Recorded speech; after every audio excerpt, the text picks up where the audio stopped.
Khosrow moved along a corridor of redwood canopies and bright banners, his sandal steps muffled by dust and spilled cumin beneath the awnings of Chang'an's East Market.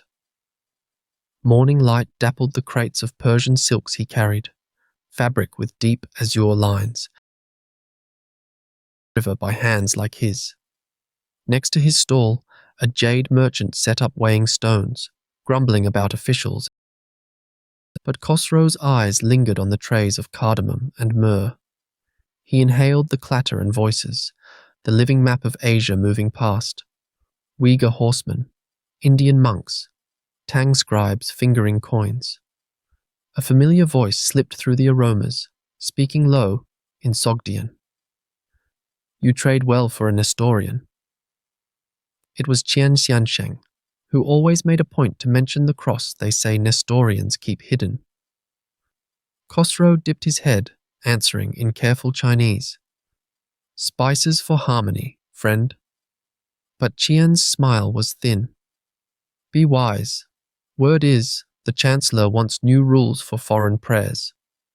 He leaned closer, voice blending with the bell of a noodle hawker. "Buddhist scripts burned at the South Gate last night. Your people's scrolls could be next." Khosrow's hands hesitated over a bolt of rose silk, the rumour pressed against his ribs. In Chang'an, rumours carried further than crows. He forced a polite bargain, finished his sale, and let the day's rhythm carry him. But under his robe, his fingers fidgeted with a necklace, a small cross from Dakin Monastery, where pale stone carvings caught early sun. A memory flashed, kneeling under its arch, hearing the soft hum of Aramaic hymns, safe for a moment beneath stone angels chipped by wind. Back in the market's noise, he glanced west, toward the distant cloisters, wondering if their sanctuary could weather another storm. Before sunrise, Khosrow slipped from his sleeping room, fabric-wrapped goods cradled in his arms. He moved quickly through alleys still heavy with the scent of charcoal and oil, past lanterns swinging on wooden beams. The city, just rousing, was softer than by day. He heard the groan and clack of Chang'an's eastern gate opening, and the murmur of watchmen. They wore blue, and the sound of their boots faded with the wind from the Wei River. At the crossroads near the vegetable stalls, Sabrisha waited for him. The other Nestorian, hair streaked silver, gave a nod of chin as Khosrow approached. "Did you sleep?" Sabrisha asked in faint Persian. Khosrow shrugged. Dreams taste of fire when rumours spread. They shared quiet laughter, then fell into step together. The street split at a walled compound with a low wooden door. Above the lintel, faded carving showed a Persian cross, the answer to a homesick prayer. Dakin Monastery. Once, it was new. Khosrow's memory blurred back to his arrival in 713, days when the city's pulse was still strange to him. How Patriarch Adam, with robes dusted in sand, had greeted him on the monastery steps. The man's voice was deep, his Chinese careful, but his Aramaic flowed like oil. "Here, you belong. Here, pray." Khosrow glanced back as monks swept the threshold, and he caught the sweet resin burned before morning prayers. They passed mandarins marching to their offices, Buddhist monks in saffron, 2 Uyghur women leading a donkey. Each, he thought, mapped their way through uncertainty. He gripped his silk parcels tighter, wishing the carved cross above that door could guard his path now. Once inside his courtyard's cool shadow, Khosrow unwrapped his burden and set his ledger on the mosaic table. Shafts of light slanted through bamboo screens and touched the rim of his favourite ceramic bowl, the one painted with cypress branches from Merv. Here, the city's racket was a faint memory behind mud brick walls. At the centre of his world, Khosrow spread out a map, Tang script marking the silk roads in bold, curving strokes, Chang'an, a painted star at the eastern edge. He set beside it a worn manuscript, its vellum browned by years and fingers. The bishop in Merv had sent it with a caravan, triple sealed, wrapped in oilcloth. Khosrow's hands trembled just a little as he slid the cord free. He scanned the Syriac lines, lips moving soundlessly. There, plain as warning bells at the city gates. Reports reach Merv of unrest among the Sogdians in Samarkand. The bishop urges caution. Tang's suspicion grows fierce where foreign cults prosper. He looked up at the map. Those lines of distance did not feel so distant now. His ink brush found the bend of the Tarim River, traced west toward Persia, then curled like incense smoke to Dakin. So many names, and each link as brittle as old papyrus. He struck a taper and lit the stick of incense set by his wife, watching the smoke climb above a faded icon, a painted Christ with almond eyes. He prayed softly in Aramaic, asking for wisdom in his dealings and for the safety of merchants walking shadowed streets.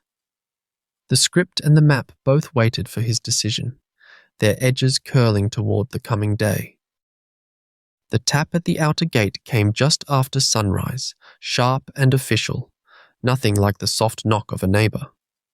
Khosrow hurried through the courtyard, slippers slapping the stone, silencing chickens on their perch. A young courier in crimson and green stood waiting, a scroll balanced in his palm. At its end, a copper seal with the single character for order. He bowed, not meeting Khosrow's gaze, then left as quickly as he'd come. Inside, when Khosrow drew the ribbon, the parchment uncoiled stiffly, ink fresh and deliberate. The words summoned Khosrow of the Dakin, with several other foreign names below, for an inquiry at the Hall of Supreme Harmony. A mark of the prefect's own hand, the official stamp still shimmered with touches of gold powder. By mid-morning, tension trickled into the North Quarter. The Nestorian families watched from behind screens, faces pale in the lamplit courtyards. In one narrow lane, Sabrisho's voice broke the hush. "It is a trap," he muttered, clutching his threadbare robe. "Go, and you parade your faith at the mercy of the court." Others gathered, some with their wares half-packed, some still in nightclothes. Rumour said 2 Manichaean shopkeepers had disappeared during the last hearing. Sabrisho's wife, Miriam, wrung her hands beside him, while their eldest son stared bleakly at the dust. Khosrow weighed the scroll in his palm, careful not to crease the seal. To ignore such an order would mark the whole community as rebels. Yet to obey, he glanced at his neighbours, could make targets of them all. Sabrisho's words hung in the air, each syllable tight as a bowstring. "Would you walk into a lion's mouth just because it is open?" Khosrow looked toward the city wall, its grey mass unyielding against the morning light. The northern avenue fizzed with voices, Persian, Sogdian, Tang. Here, at the broad gate striped with banners, traders jostled not just for space but for certainty. Khosrow found himself swallowed in the swirl, his heart thumping beneath his woolen tunic. The Sogdian silk dealer, Artaban, spoke in furious whispers with a Zoroastrian priest in blue robes. 3 shops seized last night, hissed Artaban. Jade, cloves, my sister's books, all gone to the magistrate. He spat in the dust. A stubby Buddhist Laoshi planted himself before Khosrow. "They wish to divide us, friend. Today Buddhists, tomorrow Dakin followers. We should refuse their hearing, stage a silent protest." Others nodded. Sabrisho, still trembling, clung to a copy of the edict. He looked to Khosrow. "It is not too late to withdraw. There is unity in silence." The crowd shifted. News fluttered like house banners.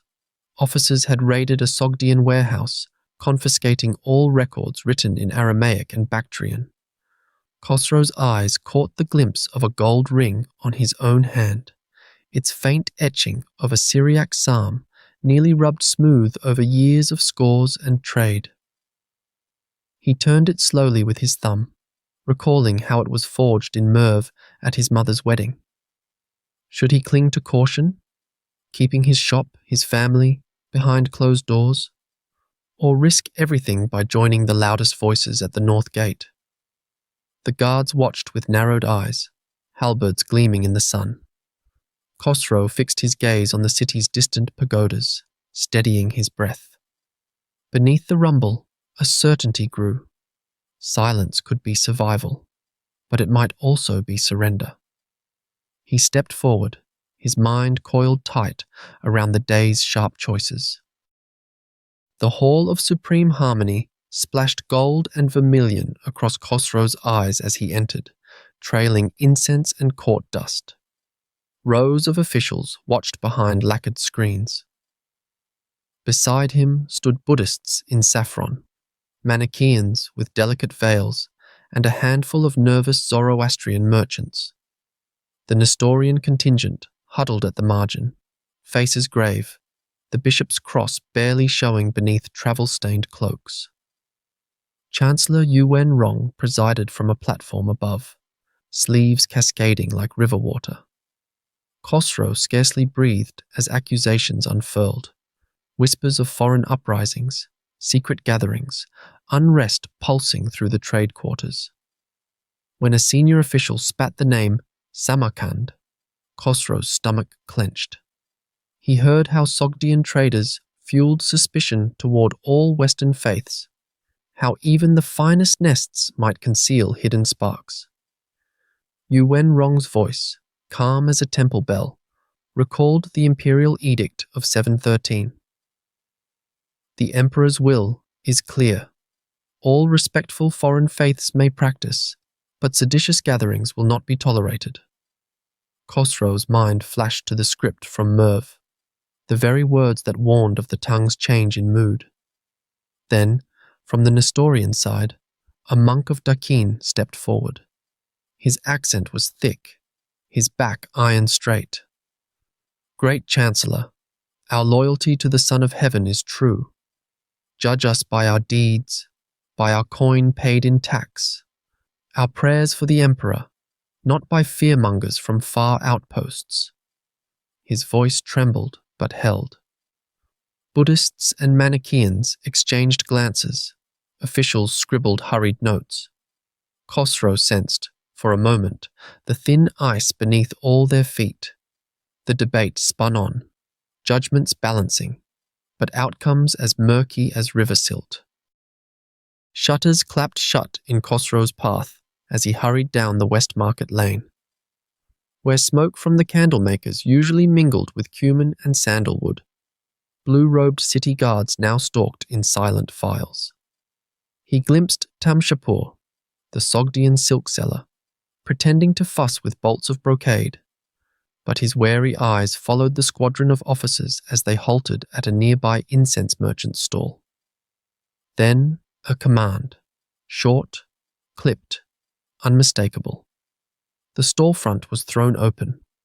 Fingers like pincers sifted through scrolls, jars, rough cloth sacks.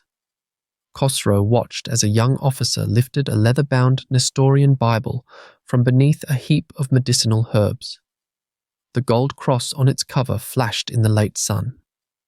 The merchant, Bishop Ishai, stood rooted, lips mouthing silent prayers. Khosrow felt for the pouch at his belt. Peppers from Kerala, hoarded for precisely such encounters. As the blue-coated inspector stalked into his shop, Khosrow greeted him with practiced cheer. "A gift for your supper, officer," he whispered, pressing the packet into the man's palm. The inspector's face twitched, weighing spices against suspicion, but his eyes softened. Behind them, shouts and the slap of wood on stone. Another shop's treasures emptied into government crates. Khosrow's skin prickled. His neighbor, the Manichaean, shivered inside his curtain. Down the row, Two Buddhist monks argued with an official over imported texts. Everywhere the same hush. Merchants watching, waiting, clutching ledgers and relics like talismans. Shadow crept over the market tiles. A wedge of officers disappeared down a side alley, the Bible glinting from a confiscated basket. Khosrow exhaled. For today, the shop and his family's bread were spared. But as the clangor faded, he knew the West Market's welcome had turned to suspicion. That night, lamplight danced on the carved desk in Khosrow's courtyard house. He drew out a battered sheet of birch bark, hands steady despite the pit in his chest. To Ma Yonan, at the House of the East, Merv, he wrote in looping Syriac. He told of the raids, of officers in blue plucking scriptures like thieves at harvest, of traders who used to laugh over dates now hiding behind shuttered doors. Beware, times here are changing. The edict of tolerance is hollow. Our books are no longer safe. He melted a stub of red wax, then pressed his brass signet into the pool. The old coin bore a faded cross and a line of Aramaic, a keepsake from his father's trading days, when hope travelled by caravan. Outside, Chang'an's city wall loomed, and in his memory rose the limestone stele at the road's edge, the cross carved by Dakin hands, a promise that far travellers belonged. Sabrisho, his cousin, ducked through the moonlit gate, wine jar in hand. Together they drank, quiet now that surveillance was thick and talk felt traitorous. Sabrisho's fingers tapped the table. "Should we send our children back west?" he asked. Khosrow shook his head. The Silk Road had grown thorns. Even Merv bleeds when Chang'an sneezes. Our letters are more wings than shields. They traded stories until the wine ran out, then embraced. Long after Sabrisho departed, Khosrow wondered if his cargo's journey was ending. The world seemed smaller, the distance between capitals wider. He listened for night wagons on the paving stones. The letter weighed heavy in his palm, fragile, urgent. In a city where the cross and camel bell once rang together, fear travelled faster than silk. Darkness shrouded the lane behind Pingkang Ward as Khosrow slipped through a narrow postern of limestone. The Dakin monastery glimmered with lamp halos, walls lacquered with incense smoke from 100 vigils. Inside, a dozen faces flickered, a priest, merchants, a widow clutching her son's sleeve. Already the prayers had begun. The chant in Syriac was soft as rain on tile. O Lord, preserve your children in strange lands. At the altar, Bishop Ishai kindled a single oil lamp before the cross. The stolen Bible was gone, but a hidden copy rested beneath the altar stone. As the prayers ended, voices swelled, some trembling, some fierce. We must gather our families and flee west. Chaos will sweep us with it, one merchant urged. A young scribe disagreed. If we run at every wind, we will never take root. A silence fell. Khosrow watched Sabrisho, brow furrowed in thought. This sacramental darkness was refuge, but it could so easily become a tomb. Khosrow stood. The book from Merv spoke a truth, for the way is a bridge to distant lands. We crossed that bridge to serve and to trade. We must not let stones or kingly fear drive us back before dawn. For a moment, the fear in the room ebbed. The bishop's blessing rose like incense, curling toward the painted ceiling. Outside, patrol lanterns bobbed in the mist, but the old melodies gathered force within these walls. Khosrow knelt, forehead to the polished floor. The world beyond might shatter, but here, by candle and whisper, by faith's thread-thin bridge, the Nestorians held one another through Chang'an's perilous night. Paper folded into thirds. The ink on Khosrow's letter was not yet dry when he stepped out into the blue pre-dawn. He pressed the bundle close, parchment rough and warm under his sleeve. In the North Market shadows, a cluster of Sogdian merchants waited, lanterns waning against the coming light. He found Ardashir, marked for Samarkand, loading dates and cinnamon into a mule cart. Khosrow caught his arm. "This must reach Merv," he whispered. "They will read Syriac. Tell them, Chang'an's winds are shifting." Ardashir gave a nod. The letter vanished into his bundled goods, tucked beneath salted fish and a circle of wool. Khosrow walked east, boots silent on glazed brick, toward the city's tall ramparts. No watchman challenged him. The mists drifted between towers, delicate as silk. Atop the wall, Chang'an unfurled at his feet. Tiled rooftops swallowed in fog. 3 pagodas peeking through like fingers of prayer, and, beyond the city, mulberry groves. The sun, red and hesitant, bled over the horizon. He pressed a hand to the stone, cold, old, pitted with scars from past sieges. Generations of traders had traced paths beneath these walls. Romans, Persians, Turks, the first Nestorians clutching scrap metal crosses. Khosrow breathed deep. The market might shift, temples might burn, languages tangle and scatter, but the road would remain. He did not know what news his letter would deliver to Merv, nor if anyone there would answer. But as swallows rose on the morning draught, he set his lips quietly to prayer. Faith would shelter in closed rooms, in memory, in the shared coin of a look between traders at sunrise. Khosrow walked the wall until the city stirred awake. Whatever came, the old bridge, faith and trade entwined, would outlast even the thickest mist.